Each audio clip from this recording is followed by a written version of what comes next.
Paz do Senhor, queridos, que Deus te abençoe em nome do Senhor Jesus. Seja bem-vindo aqui ao canal No Alvo. E eu já desafio você nesse momento, se você aí gosta do Pastor Cláudio, tem assistido as pregações, deixa seu like, compartilha, comenta e se inscreve no canal. Isso ajuda muito o canal a levar a palavra a ainda mais pessoas. E mais um desafio para você é comentar aí embaixo o que já tem mudado na sua vida a partir do momento que você começou a assistir as pregações do Pastor Cláudio. Isso é importante porque muitas outras pessoas também vão ser tocadas pelo teu testemunho. Vamos agora pro vídeo, então não se esquece, compartilha, comenta, se inscreve, isso ajuda o canal. Deus abençoe, bora pro vídeo.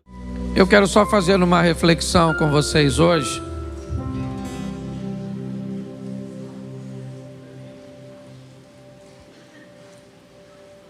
Deus criou alguns princípios, e os princípios que Deus criou,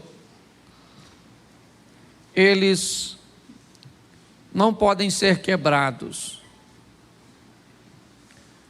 Existem algumas leis e princípios criados por Deus, como gravidade e tantas outras, que se tentarmos desafiá-las, nós vamos ter problemas com elas. E uma das leis criadas por Deus é a lei da semeadura. Deus estabeleceu que ações se tornariam sementes. E Deus estabeleceu que a colheita deveria ser, ou teria que ser, das sementes cujas quais nós plantamos. Quando eu era garoto, eu ouvia alguns jargões, e dentre eles era que quem semeasse vento colheria tempestade. Todas as vezes que nos posicionamos de uma forma equivocada, errônea, nociva, tóxica, eu não sei como você vai chamar, inevitavelmente, o tempo, ele vai te devolver o reflexo da semente que você plantou. Quando algumas pessoas vêm me pedir conselhos, eu digo para elas dizem: pastor, o senhor acha que eu estou certa ou eu estou errado? Muitas vezes eu digo: olha, infelizmente eu não tenho essa resposta tão precisa quanto você gostaria, mas eu posso te garantir que o tempo vai tirar sua dúvida. O tempo vai dizer se você tomou a decisão certa ou a decisão errada, porque ele vai te trazer de volta o reflexo ou a reação da semente que você estabeleceu. Eu tenho falado muito disso aqui no Projeto Recomeçar, uma igreja cuja qual nós temos um senso de responsabilidade da nossa vida muito grande, onde nós aqui entendemos que Deus, o Todo-Poderoso, Ele não vai nos abençoar, Ele já nos abençoou. Nós já somos abençoados. O grande problema é que Ele nos deu uma liberdade cuja qual nós temos muita dificuldade para gerenciar. Eu aprendi que todas as pessoas que tomam decisões assertivas, positivas e que têm resultados favoráveis e agradáveis, eles são admiradores profundos do livre-arbítrio. Ele acha que uma das coisas melhores que Deus fez no mundo foi dar a seus filhos o direito de escolha, porque o resultado dessas pessoas são positivos. Mas todas as vezes que alguém acaba tomando caminhos errados e sofrendo com os resultados de suas sementes, essas pessoas começam a julgar a Deus. Onde o Senhor estava? Onde eu sempre estive, no controle de todas as coisas, instruindo o povo como ele deveria agir. Ou seja, se os resultados são bons, glória a Deus. Se os resultados são ruins, o problema é dele. Eu quero mostrar para vocês hoje rapidamente 2 textos de pai e filhos. Nós falamos isso no nosso trabalho e nosso evento de homens, né? Ontem e hoje. E eu quero te mostrar como as coisas funcionaram nesse ambiente bíblico e tirar dele algumas lições para a minha e para a sua vida.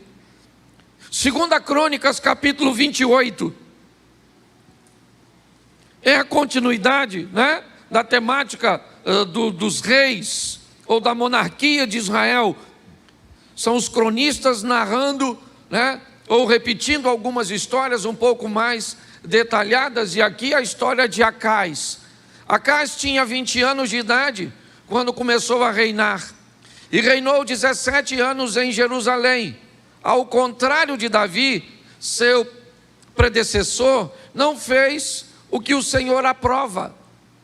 Ele andou nos caminhos dos reis de Israel e fez ídolos de metal a fim de adorar os Baalins. Queimou sacrifícios no vale de Ben-Rimon e chegou até a queimar seus filhos em sacrifício, imitando costumes detestáveis das nações que o Senhor havia expulsado de diante dos israelitas. Também ofereceu sacrifícios e queimou incenso nos altares idólatras, nos altos das colinas e debaixo de toda a árvore frondosa. Por isso, o Senhor, o seu Deus, entregou-o nas mãos do rei da Síria. Os arameus o derrotaram, fizeram muitos prisioneiros no meio do seu povo e os levaram para Damasco. Israel também lhe infligiu grande derrota. Olhe para mim aqui, porque eu quero conversar com vocês. Nós estamos olhando a decisão de um grupo bem pequeno, e aqui particularmente de um rei. Um rei que toma uma decisão, mas uma nação que vai colher o resultado da decisão que o rei tomou. O que me indica que nós precisamos melhorar a qualidade das pessoas que colocamos no poder e que deixamos responsáveis por tomar decisões sérias sobre a nossa vida. Isso vale desde um chefe de família, que ao se tornar um líder que toma decisões que podem fazer com que sua casa, sua família, seus filhos, seu casamento cresça, como fazer com que a derrota se estabeleça e se instaure no ambiente familiar.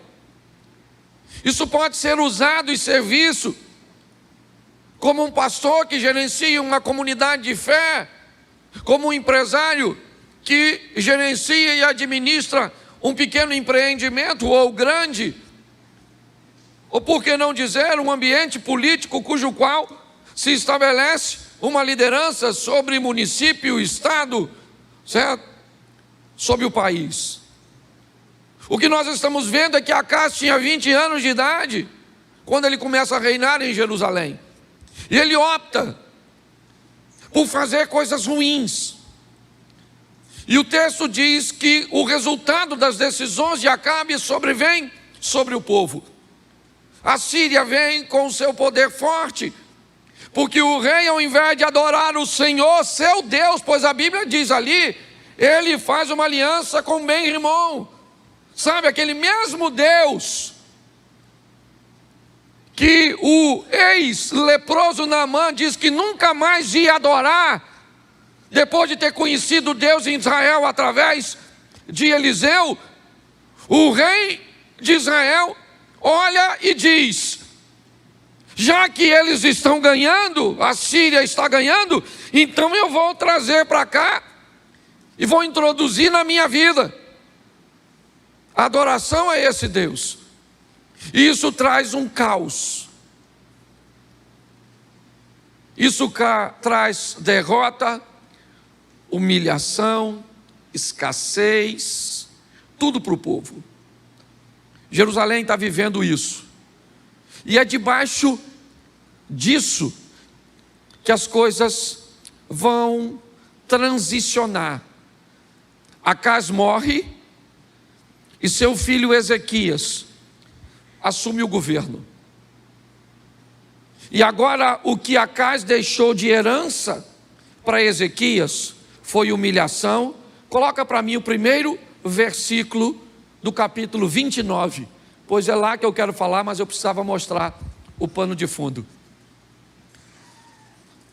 Esse rapaz chamado Ezequias, ele cresceu num ambiente de derrota. Ele cresceu num lar de humilhação. O ambiente que treina Ezequias não é um ambiente próspero, não é um ambiente de fé, não. Ezequias é alguém que tem todas as desculpas do mundo, talvez como você e eu, para justificar o nosso fracasso mediante o que nós vivemos. Eu não sou um bom pai porque não tive um bom pai. Eu não sou um bom gestor porque não aprendi a ter uma boa gestão. Eu não consigo me relacionar com Deus porque a minha família não tem uma história de fé. Eu não consigo me manter casado, eu não consigo ser fiel porque na minha casa, de onde eu vim, eu cresci no meio da infidelidade. Quando nós olhamos para as heranças que nos deixaram, talvez elas sejam um forte argumento para que você se ampare, se escore, ok? Utilize como muleta essa desculpa. Ezequias também teria isso. A vida desse camarada tinha tudo para ser um caos. O pai dele morreu, e essa transição de morte de Acais para a gestão de Ezequias não precisa, na verdade, acontecer com a morte. Não, a palavra morte, o teor da palavra morte, quer apenas dizer separação. Nós podemos aplicar isso aqui de uma forma muito clara. Quando eu tenho condições o suficiente para me separar de meu pai, economicamente, me separar de meu pai, né, emocionalmente, quando eu tenho condições de viver a minha própria vida, quando esse cordão umbilical vai ser cortado, como é que eu vou me comportar agora, fora desse ambiente?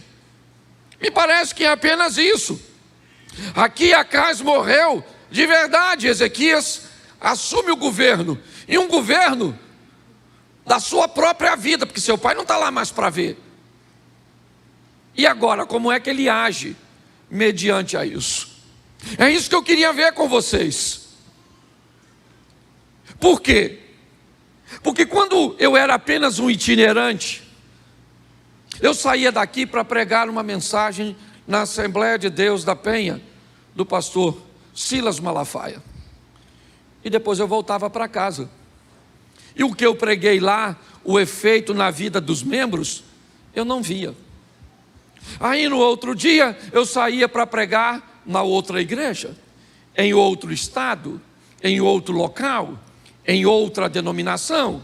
Hoje eu estava aqui, amanhã acolá, e por onde eu passava, o que eu tinha de feedback, de resposta, é apenas: nossa, que palavra boa, que palavra legal, nossa, foi tão divertido, nossa, foi tão instrutivo, nossa, foi tão revelador. Mas eu não tinha a mudança de vida. Eu aprendi nessa caminhada que uma igreja, para ser considerada bem-sucedida, não interessa se ela está cheia ou se ela está vazia. Eu posso te garantir que tem igrejas muito menores do que a nossa, muito mais bem-sucedidas do que a nossa. Uma igreja não pode ser medida como bem-sucedida pela sua arrecadação financeira. Não. Uma igreja só pode ser considerada bem-sucedida quando o nível de transformação que ela causa na vida das pessoas é alto. Isso é uma igreja de sucesso. Uma igreja que devolve depois de um culto um marido melhor do que aquele que entrou por aquelas portas, é uma igreja de sucesso. Uma igreja que devolve um filho melhor, um cidadão melhor de volta para a sociedade, um colaborador melhor de volta para a empresa, um cidadão mais consciente de suas responsabilidades para a vida social, alguém que não segrega, alguém que não discrimina. Essa é a nossa função. Quando a igreja consegue levar transformação para as pessoas, isso é uma igreja bem-sucedida. Então olhar e dizer, nossa, a igreja está cheia, já tem outro culto. Só que o que acontece? Quando eu me tornei pastor de uma igreja, eu comecei então a ter a informação sobre a transformação das pessoas, que eu comecei a pastorear e a lidar com pessoas todos os dias. E aí eu comecei a ficar preocupado. E comecei a me perguntar se por onde eu passava, na verdade, não acontecia a mesma coisa. A gente prega. E o povo não melhora de vida. Do mesmo jeito. Certo? Olha e diz, nossa, que culto bom. Nossa, senti tanta presença de Deus. E mudou o quê? Mudou nada, rapaz. Mudou nada, estamos do mesmo jeito aí, levando a vida. Tem alguma coisa de errado. Sua vida tem que mudar, meu filho. E para ela mudar, o quanto mais rápido você tomar a responsabilidade e as rédeas dela, mais vai ficar fácil para você. Entenda que o maior eu quero ir numa reunião, que eu preciso de um profeta que me fale do futuro. Não venha para a igreja. Procure-se um vidente, com a bola de cristal, turbante. Porque se a Bíblia diz que nós vivemos debaixo de semeadura e colheita, se você quer saber o que você vai viver amanhã, olhe.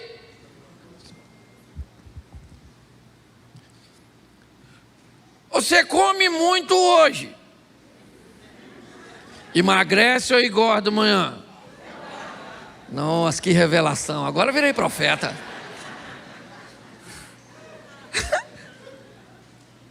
Se você gasta muito hoje, amanhã você está rico. Sim ou não? Você está endividado. Não, agora gostei dessas profecias, porque ficou fantástico.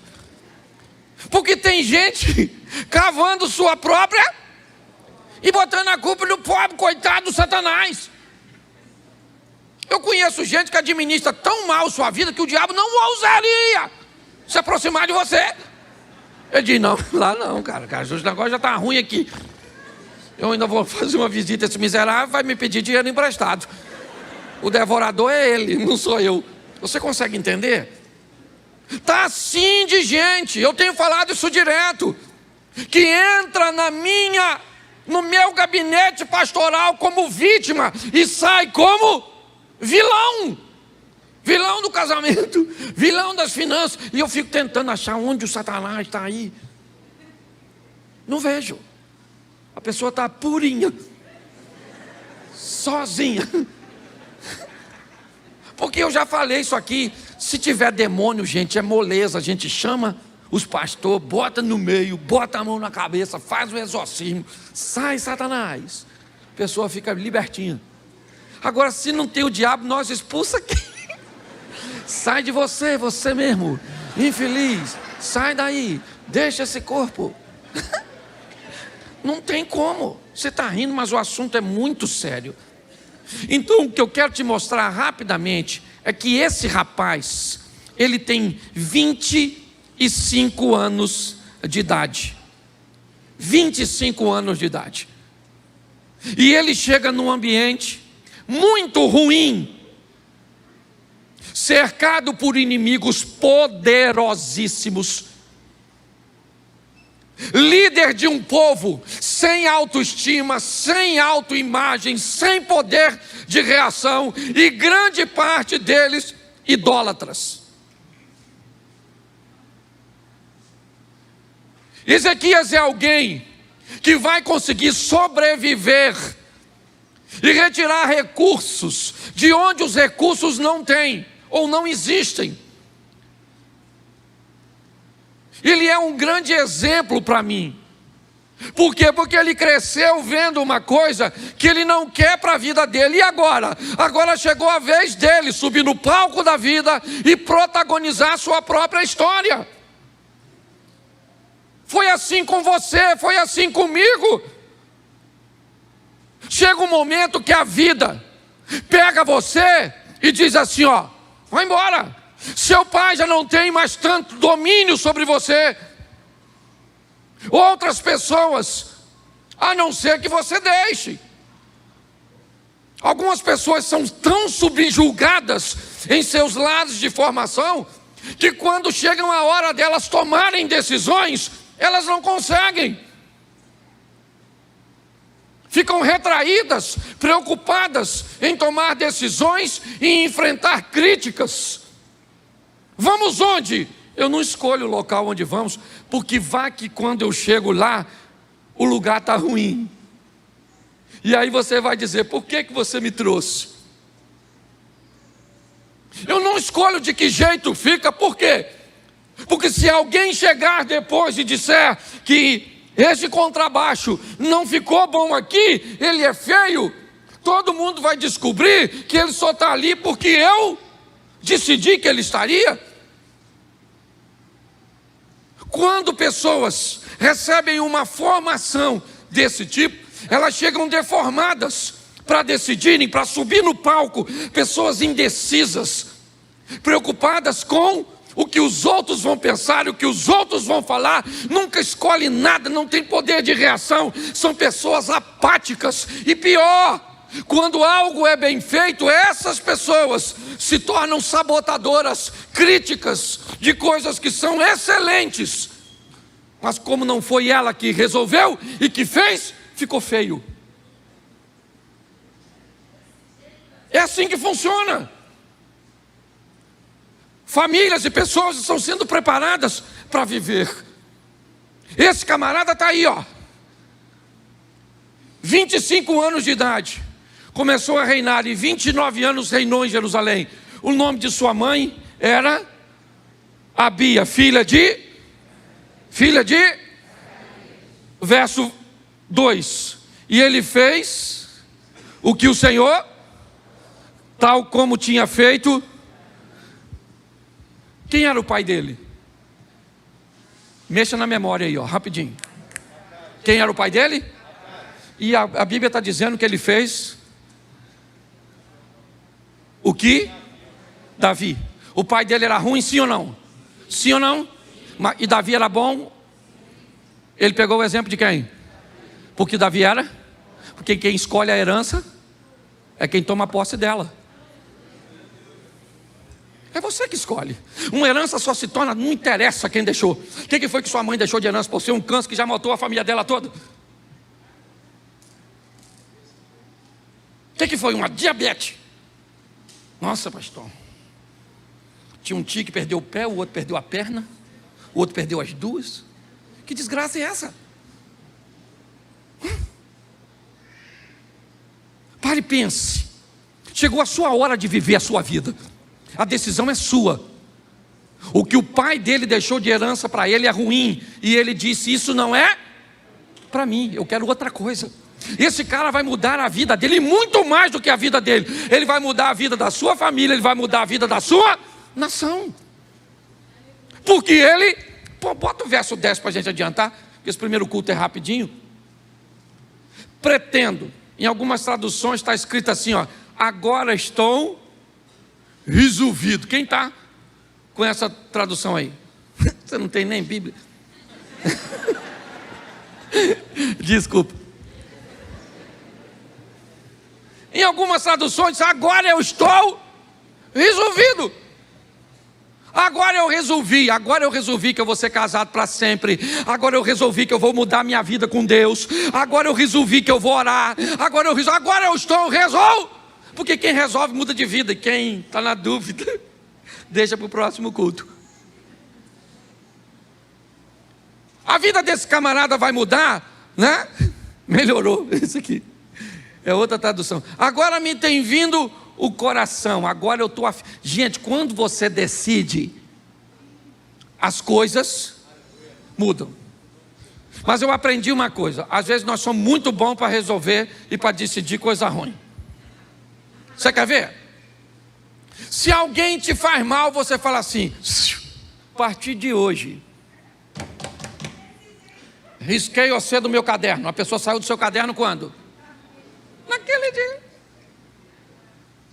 A partir de hoje, vou ler a Bíblia. Amanhã, estou com sono. Se for para decidir coisa boa, aí a vida não muda. E está assim de gente orando. Gente, por favor, eu sou pastor. A Bíblia diz: orai sem. Ore, meu filho, ore, mas ore de dia, ore de madrugada, ore. Mas deixa eu falar uma coisa para você: oração não muda sua vida.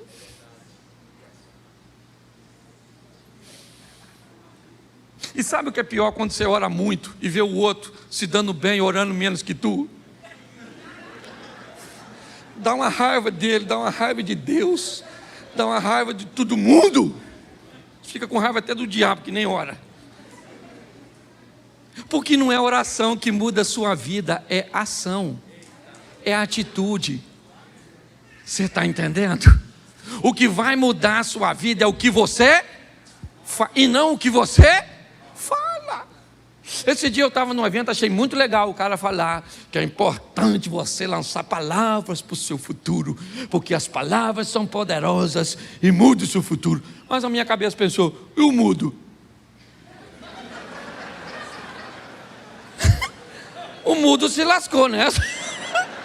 Porque o mudo não muda de vida. Tem uma coisa que é maior do que você o que você fala, é o seu poder de decisão. E preste atenção, volta para lá. Isso. Verso 3. No primeiro ano do seu, repete comigo: no primeiro ano e no primeiro mês. De novo, no primeiro ano e no primeiro mês. Porque quem quer mudar não muda amanhã, muda agora. Que história é essa? Vou mudar. Quando? Agora. Começa mudando aqui. Transformai-vos pela renovação da vossa mente. É mudar a mente. Pobreza, por exemplo, tem dois tipos de pobreza. Uma que está aqui e outra que está aqui. Eu conheço gente com bolso cheio, mas cabeça de rolinha. O cara compra uma Mercedes de 500 conto e não tira o plástico do banco para não estragar. O cara compra um carro de 300 cavalos e bota kit gás.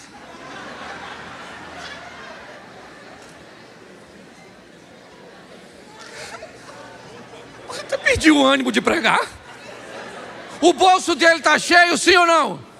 Mas a cabeça é pobre. Já tem gente que não tem nada mas a pessoa é riquíssima de mente. Eu sei que aqui tem gente muito mais assim, e um deles é aquele que vos fala. Essa mulher minha é riquíssima de mente. Dinheiro não tem. Gente rica de mente. Amém? Quando eu olho para esse camarada, eu vejo que ele muda. Quando? Na hora. Sua vida está ruim, quando você tem que mudar? Agora. Qual é o dia mais importante da sua vida? Qual é o momento mais importante? Então, querido, seu casamento muda hoje, muda aqui, muda agora. Sua saúde muda hoje, muda aqui, muda agora. O Brasil muda hoje, muda aqui, muda agora, porque nós lançamos palavra profética sobre ele. Quando nós olhamos para isso, o que ele fez com as portas da casa do Senhor? Ele fez o quê? Ele abriu e... porque o pai dele quebrou e fechou. Verso seguinte: trouxe os sacerdotes e os levitas e os ajuntou na praça. Sacerdotes que o pai dele tinha desempregado e ele empregou. O pai do Ezequias apagou uma lâmpada aqui, Ezequias. O pai de Ezequias fechou uma porta aqui, Ezequias. O pai de Ezequias despediu os sacerdotes que Ezequias contratou. Quando? No primeiro ano, Então, uma coisa muito importante é você olhar para a sua vida hoje, seja qual for, emocional, material ou espiritual, e descobrir se ela está no nível que você deseja, ou se o que você tem hoje é uma realidade, mas que ainda não é seu ideal. Pois é você que decide. Se você quer empoderar o diabo, você tem todo o direito. Você tem todo o direito. Você diz o poder que ele tem sobre a sua vida. Pastor, mas isso é possível? A Bíblia diz que era possível fazer isso com Jesus. A Bíblia diz que quando Jesus entrava na cidade de Nazaré, ele não podia fazer muitos milagres lá. Por que é que Jesus não podia fazer muitos milagres em Nazaré? Porque Nazaré inibia o poder de Jesus? É lógico que não. É porque como Jesus cresceu em Nazaré, para Nazaré muitas pessoas viam Jesus como uma pessoa comum. Jesus era poderoso em qualquer lugar, mas quando ele estava perto de pessoas que achavam que ele não tinha poder porque se tornava comum, inevitavelmente ali não podia acontecer muita coisa. É você que determina que poder o Senhor tem na sua vida, na sua casa, nos seus negócios. É você, é um nível de intimidade que você deseja estabelecer com Ele. Ezequias é alguém que o que ele está fazendo é o seguinte: ele olhou para a vida dele e disse: eu não quero isso para mim, e eu não quero isso para o meu povo, para o povo que agora eu me tornei rei. Meu pai morreu. Meu pai hoje vive noutra casa, noutra vida, está separado de mim.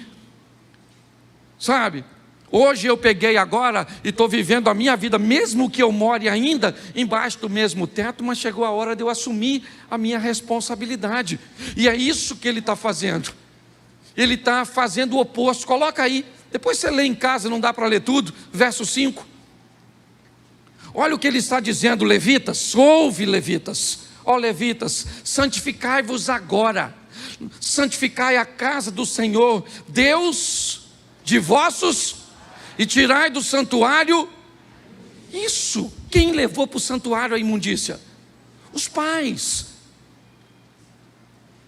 O que ele está dizendo é o seguinte: se os nossos pais erraram ou não,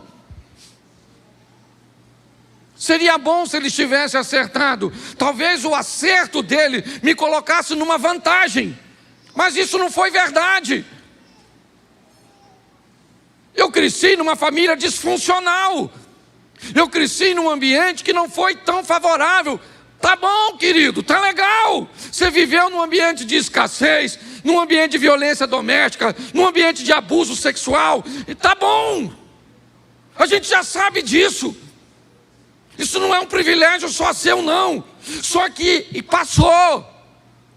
Chegou a sua vez de subir no palco da vida, e a caneta que escreve o teu futuro não está na mão do seu pai, está na mão do Senhor dos Exércitos. É isso. Então não adianta. Ezequias olha para isso e ele está dizendo: vamos tirar do santuário.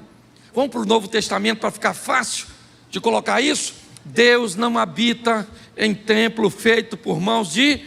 Se aqui o santuário que tem imundícia era o templo, hoje o santuário que tem imundícia é a nossa mente. Remova a imundícia. Por quê? Verso 6. Agora ele começa a dizer o motivo. Porque os nossos pais, eles transgrediram. Eles fizeram o que era mal aos olhos do Senhor, nosso Deus, e o deixaram. Desviaram o rosto do tabernáculo do Senhor e lhe viraram as costas. Verso 7. Também fecharam as portas do alpendre, apagaram as lâmpadas, não queimaram incenso, nem ofereceram holocausto no santuário do Deus de Israel. Já que eles fizeram tudo isso, olha o que Ezequias disse, verso 9. Isso. Volta no 8, por favor, perdão. Pelo que veio a grande ira do Senhor sobre Judá e Jerusalém, e ele os entregou à perturbação, à assolação, ao assobio, como vós estáis vendo, né, com os vossos próprios olhos. Verso 9: porque os nossos pais caíram à espada, nossos filhos e nossas filhas e nossas mulheres estiveram no cativeiro. Agora olha o que ele diz no 10 de novo. Agora me tem vindo ao coração que façamos um concerto com o Senhor Deus de Israel, para que se desvie de nós o ardor da sua ira. Coloca o 11. Agora, filhos meus, não sejais negligentes, pois o Senhor vos tem escolhido para estar diante dele, para o servirdes, e para queimar, e para ser de seus ministros, e para queimar incenso. Presta atenção, o povo estava tão envolvido no caos, que o caos fazia parte deles. Ezequias está dizendo: gente, acorda, gente, não sejam negligentes, vamos viver com Deus tudo que Deus tem para nós. Tudo que Deus tem para nós. O que Deus está dizendo é que nós estamos chegando na reta final. É importante nós amadurecermos e entendermos que grande parte do que nós estamos vivendo ou são resultados diretos das nossas ações ou das ações de nossos governantes. Por muito tempo eu me omiti em falar de política, simplesmente porque nunca gostei da política partidária. Como sacerdote, eu nunca apreciei muito isso, porque todas as vezes que eu defendo um lado, inevitavelmente eu pareço estar do outro. Mas preste atenção no que eu vou dizer a vocês agora. O que nós vivemos hoje na nossa nação é mais ou menos uma briga de casal. Quando você vai ajudar um casal, você tem que ouvir ambas as partes, focar apenas o defeito de seu cônjuge. Nós não somos tolos, e tem uma coisa que eu luto, é para que não sejamos manipulados. Então escute o que eu vou dizer para vocês agora. É tolo quem diz que a esquerda nunca fez nada de bom. É tolo quem diz que a esquerda é ruim na totalidade. É lógico que não. Sabe quem diz isso? A direita. É como um marido falando mal da mulher. Mas é tolo quem diz que a direita não faz nada de bom. É tolo quem diz que a direita não presta. E sabe quem fala isso? A esposa, a esquerda. Quando nós olhamos para um ambiente, eu queria lembrar você, eu cansei de ouvir ao longo da minha caminhada de que um cristão não devia falar de política. Ou seja, para eu falar de política eu tenho que me desviar do evangelho. Que ignorância é essa? Como é que eu não posso falar de algo que eu sou um cidadão? E uma das formas de exercer cidadania é voto, é entendimento, é esclarecimento. Eu cansei de ouvir pessoas dizerem que eu não devo falar de política. É verdade, mas eu nunca vi ninguém dizer para um político que ele não deve se meter nas coisas que acontecem na igreja. Nós estamos vivendo num ambiente de manipulação de mente. E aqui eu não estou defendendo quem está fazendo para lá nem para cá, porque todas as informações que chegam até a mim hoje, aliás, eu desafio você que está aí, qualquer um da igreja, reúne 5 coisas que falam de negativas da direita e da esquerda e me entrega, me dá uma semana para eu pesquisar, e eu garanto para você que mais da metade, tanto da acusação que estão fazendo para a esquerda ou para a direita, são mentirosas, porque a sociedade hoje está pautada no interesse que não tem nada a ver com família, tem a ver com grana. Nós estamos mais ou menos no que vimos aqui nesse texto. Alguém que resolve decidir e dizer: eu quero Deus de volta para a minha nação. E Ezequias vai viver o extraordinário, mesmo recebendo um reino falido. Não dá mais para ficar em cima do muro. Nós precisamos entender, e vou explicar a você para onde vai, e termino aqui que eu tenho 1 minuto só, que nós estamos terminando um pouco mais cedo. Escute. Hoje nós não estamos podendo falar de determinados pecados, porque nos tornamos, estamos intitulados com algumas questões que hoje ainda não são leis, mas que estão lutando para que elas sejam. Coisas do tipo homossexualidade, coisas do tipo divórcio, coisas do tipo corrupção e abuso de poder. Eu pergunto a você, para que serve uma igreja que não pode falar contra aquilo que a Bíblia condena como pecado?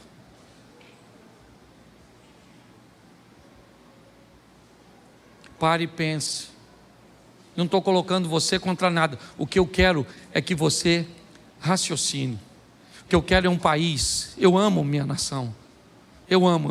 Eu nunca imaginei que eu amava tanto o Brasil como eu amo. Como eu gosto do lugar onde eu estou inserido, como Xerém. Eu amo. Nós estamos tendo a oportunidade de lutarmos. Ah, pastor, mas está escrito na Bíblia, vai tudo se cumprir. E o que a gente pode fazer? Pelo amor de Deus. Pelo amor de Deus. Pela Bíblia a gente morre lutando. É assim que funciona. Eu vou lutar pela família. Eu vou lutar pelo meu neto, pelos meus filhos, pela igreja. Eu vou lutar pelos valores bíblicos. É isso. É só isso. Como Ezequias, resolva, dobre seu joelho. Não é pedir para um homem. A guerra não é isso. Não é Lula, Bolsonaro. Que história é essa? Eles têm um sopro de vida.